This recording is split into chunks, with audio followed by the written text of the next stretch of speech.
혹시 이런 경험 있으세요? 엘리베이터 기다리는데 누가 오는 소리가 들리면 그냥 계단으로 가버린다거나 배달 음식 시킬 때 그냥 문 앞에 두고 가달라고 요청하는 거예요. 네, 오늘은 바로 이런 아주 사소한 사람과의 접촉마저 피하고 싶어하는 좀 이상하면서도 어쩐지 익숙한 이 현상에 대해 한번 깊이 파고들어 보려고 합니다. 자, 이 모든 이야기의 시작점이라고 할 수 있는 게 바로 이 쪽지 한 장이었습니다. 얼마 전에 한 아파트 현관문에 붙어서 온라인을 아주 뜨겁게 달궜던 문구죠. 이웃하고 마주치는 그 정말 짧은 순간조차 피하고 싶다는 이 솔직한 마음이 놀랍게도 정말 많은 사람들의 공감을 얻었어요. 근데 이걸 그냥 저 사람은 좀 유별나네? 하고 넘길 수 있는 문제일까요?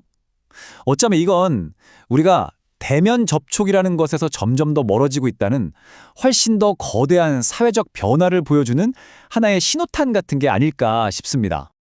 그럼 지금부터 첫 번째 섹션으로 들어가서 도대체 왜 우리가 이렇게 서로를 피하게 됐는지 그 깊숙한 심리적인 원인부터 한번 파헤쳐 보겠습니다. 이건 단순히 습관이 변했다, 이런 차원의 얘기가 아니거든요.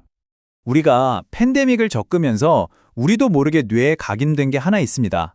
바로 사람과 가까이 있는 건 위험하다는 공식이죠.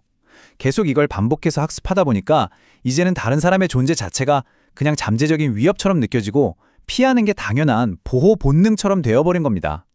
이거 심리학에선 조건화된 공포라고 부릅니다. 그리고 또 하나 정말 중요한 이유가 있어요. 바로 남의 시선이죠. 누구랑 딱 마주쳤을 때 저 사람이 지금 내 옷차림을 어떻게 볼까? 내 표정이 이상하지 않나? 이런 걱정들. 이게 생각보다 엄청난 정신적 스트레스를 주거든요. 이런 사회적 평가에 대한 두려움이 우리를 점점 더 안으로 숨게 만드는 겁니다. 이게 또 되게 흥미로운 지점인데요. 사실 누군가와 얼굴을 보고 대화하는 게 우리 뇌한테는 엄청난 일이라는 겁니다. 상대방 표정 읽고 목소리 톤 살피고 분위기 파악하고 이런 모든 것들이 상당한 에너지를 소모하는 활동, 즉 인지적 부담이 큰 거죠. 비대면 소통은 우리를 이 부담에서 완전히 해방시켜줬고 우린 그 편안함에 너무나도 빨리 익숙해져 버렸습니다. 이런 감정들이 그냥 몇몇 유별난 사람들만의 얘기가 아니라는 걸 이 통계가 아주 명확하게 보여줍니다. 거의 80%에 가까운 사람들이 이웃이랑 그냥 가벼운 인사 외에는 아무런 교류도 안 한다는 거예요. 그러니까 아까 그 쪽지 사건, 이게 결코 우연이 아니었던 거죠. 자, 이렇게 우리의 심리가 점점 회피를 원하고 있을 때 기술이 그 길을 아주 활짝 열어줬습니다.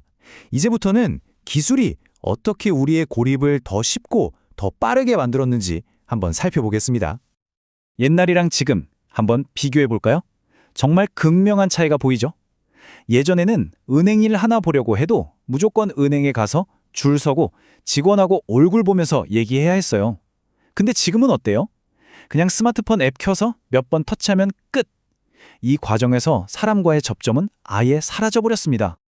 이게 어디 은행뿐이겠어요. 드라이브스루 약국에 식당에 가면 당연하다는 듯이 키오스크로 주문하고 배달 음식은 그냥 비대면으로 받잖아요. 이런 마찰 없고 접촉 없는 소위 편리함의 경제가 우리 일상 거의 모든 곳에 깊숙이 자리 잡았습니다. 하지만 이렇게 우리가 얻은 편리함 뒤에는 우리가 미처 생각하지 못했던 아주 비싼 대가가 숨어 있었습니다. 이제 그 편리함의 그림자, 우리가 애써 외면해 왔던 그 진실을 한번 들여다볼 시간입니다. 이 비유가 정말 중요합니다. 우리가 운동을 안 하면 근육이 약해지는 거랑 똑같아요. 사람들과 부대끼고 상호작용하는 데 필요한 사회적인 기술들도 이걸 쓰지 않으면 점점 녹슬고 퇴화한다는 겁니다.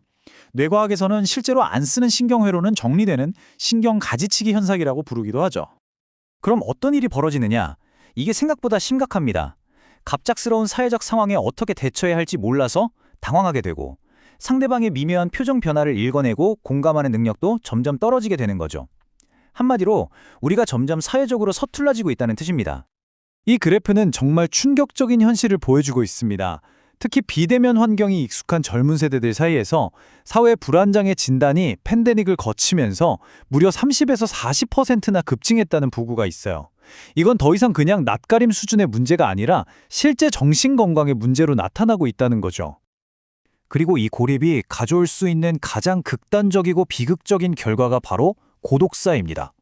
집안에서 혼자 쓸쓸히 죽음을 맞이하고 몇 주가 지나서야 발견되는 이 현상이야말로 공동체의 연결고리가 완전히 끊어졌을 때 어떤 끔찍한 일이 벌어질 수 있는지를 보여주는 가장 아픈 증거입니다.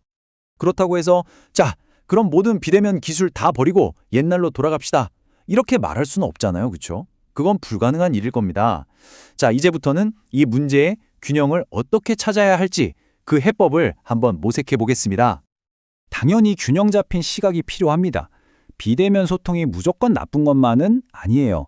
사회 불안장애를 겪는 분들에게는 사회와 연결될 수 있는 정말 소중한 통로가 되기도 했고, 또 많은 직장인들에게는 원격 근무를 통해 일과 삶의 균형, 즉 워라밸을 찾을 기회를 주기도 했으니까요.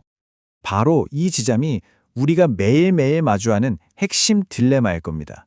우리는 분명 편리함과 효율성, 그리고 내 시간을 내 맘대로 쓸 수 있는 통제권을 얻었습니다. 그런데 그 대가로 어쩌면 우리는 관계, 공감, 공동체 같은 더 본질적인 가치들을 잃어가고 있는 건 아닐까요?